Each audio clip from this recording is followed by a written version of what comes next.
Patay isang lalaki matapos tumalon sa bintana habang hinahabol siya ng mga pulis. Sa gitna po yan ng Oplan Galugad sa Taguig. Saksi si Oscar Oida.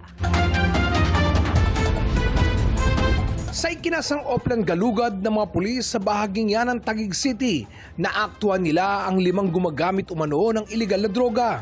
Isa sa 5 ang tumalon mula sa bintana sa ikalawang palapag ng bahay habang tumatakas umano sa mga pulis. Naisugod pa ng mga pulis sa ospital ang lalaki pero binawian din ng buhay. Nahuli ang 4 pang kasamahan ng lalaking namatay. Ang isa sa kanila umamin sa iligal na gawain. Biktima na kami ng droga kasi po lagi pagpagod sa trabaho Nakuha sa grupo ang 5 sachet ng hinihinalang shabu na tinatayang 4 na gramo ang timbang. Ang halaga nito, 27,000 pesos.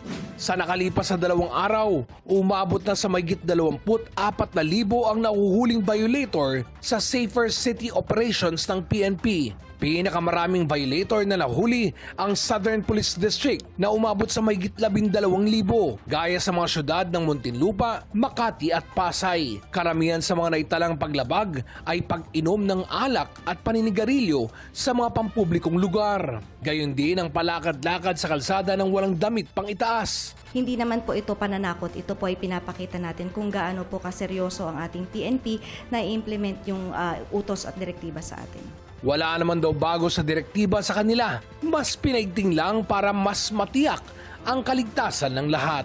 Bukod po kasi doon sa ating mga pulis na nag-iikot para po i-implement yung local ordinances natin, nandyan din po yung mga barangay, nandyan po yung counterpart ng DSWD, kung kaya po yung mga minors ay hindi lamang po pulis yung nag-i-inform sa kanila nung kanilang mga paglabag.